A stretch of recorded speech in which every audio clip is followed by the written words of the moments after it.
Are you struggling to make money with your Amazon FBA brand? And have you spent months, lots of effort, and probably thousands of dollars trying to get this business to work? What if I showed you a way to determine if your current products are even worth your investment? Because life is short, and even if you have a lot of money in the bank to run this business, you still can't buy back the wasted time you spent on a product that may have been doomed to fail from the start. I've worked with thousands of sellers to get them to understand how to look at products the right way.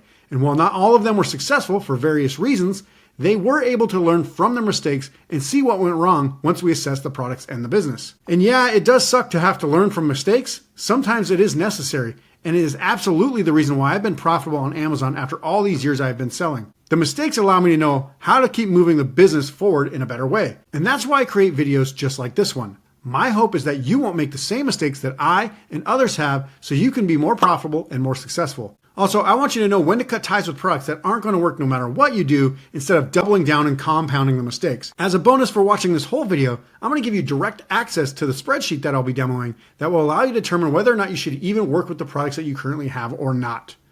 This means you'll have a lot more clarity on whether or not you should even be spending more time, money, and effort into selling the current products that you have, or whether you should cut ties and just get rid of them. And this will benefit you overall because then you won't spend any more time, money, or effort long-term into a product that was never going to work. And once you make that decision to cut ties with a broken product, you become so much more free.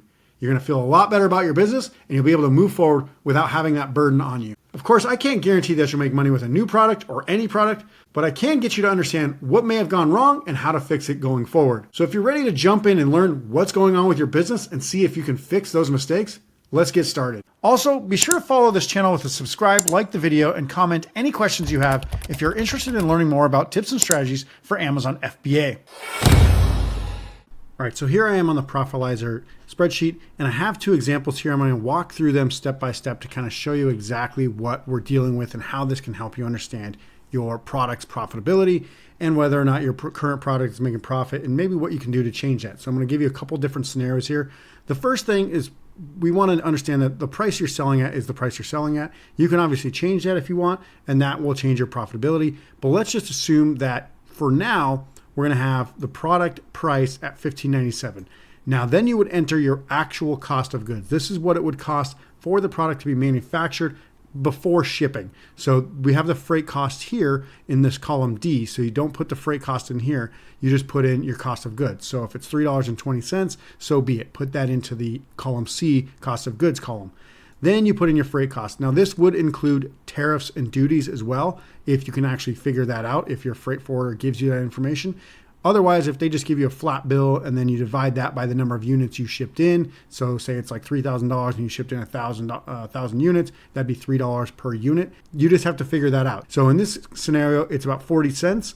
And then you want to put in your last 30 days units sold. So you'd go to your Amazon business reports and then you click on the report that says something like sales detail by ASIN, child ASIN or whatever it is.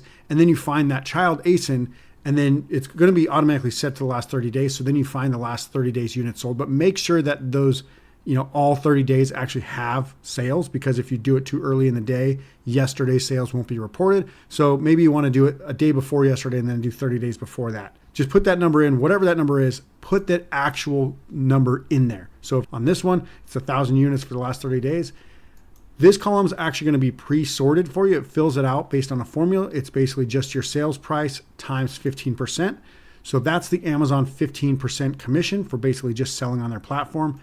Then you would need to find the FBA pick and pack fee.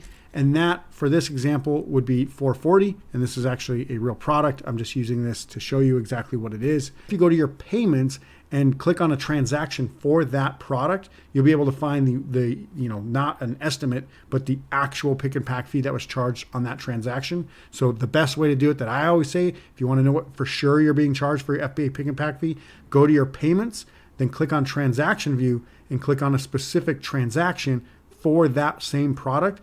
And in that line item, there will be, it says FBA pick and pack fee. You'll see the exact FBA fee for that. So we put that number in there, and then automatically these other columns are going to be filled out. So it's going to tell you how much profit per unit. So $5.57. That's probably pretty good. Profit margin, almost exactly 35%. That's not bad. It's going to show you your last 30 days revenue based on the unit number sold, and then obviously your price. So 15,970. And then it's also going to give you a profit before ads per month. So that's $5,574.5 in this scenario. And then what you want to do is you want to get your last 30 days ad spend. Make sure you go to your campaign manager and set the date range to last 30 days of actual sales. So like you have to match it up to column E's date range. So if you put in, say last 30 days, but yesterday's sales weren't actually, in there yet, well, put in, not yesterday's, but the day before yesterday, and then do 30 days back from there and do the same thing. Make sure that column L and column E's date range match up exactly. Otherwise, you're going to get varying kind of information. Once you do that, it's automatically going to tell you what your tacos is. This is your ad spend divided by your revenue. So column L divided by column J. If it's somewhere between 8 to 20%, usually that means you're going to be profitable. So that's good, right? So then it's saying your profit per month after ads in this scenario, in example 1, is $2,575 roughly. Are you making profit after ads? The answer is yes.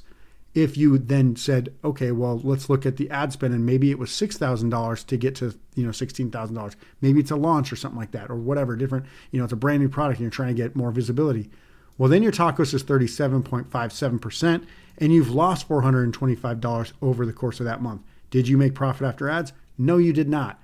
So this will help you make some very quick decisions about, ad spend, for example, or maybe your pick and pack fee was too high. You need to get remeasured, or maybe, your freight cost is too high or your cost of goods is too high. You can start changing all these things, or maybe you're just selling too low. Maybe you need to sell at $19.99. And then obviously you can see there, just by changing that one metric, by raising your product $4, if you stayed the same in sales, you would actually be profitable. You'd actually be roughly the same profit as somebody who would spend $3,000 on ads at selling $4 less. But again, you can start messing around with these things, kind of trying to figure out how to become more profitable. If this was $250, would you become more profitable? Yeah, you would actually make money at that. If you could just reduce the cost of your goods by 70 cents, you would actually make money. Now, obviously, the first thing you want to do is probably figure out why you spent so much money on ads, and then solve that issue, because even if this was 4,000, you would have made money, right? But at 6,000, it's going to lose money. So you need to start figuring these things out. And why did you spend that much money? Why was it so unprofitable on your ads? You need to solve this and then get your tacos under control. And this sheet will help you figure that out for your products as long as you put in the accurate information. Obviously, I can't go over every granular detail in one video. So if you have any other questions, please make sure to post them in the comments below. And remember that free bonus I told you about at the beginning of the video?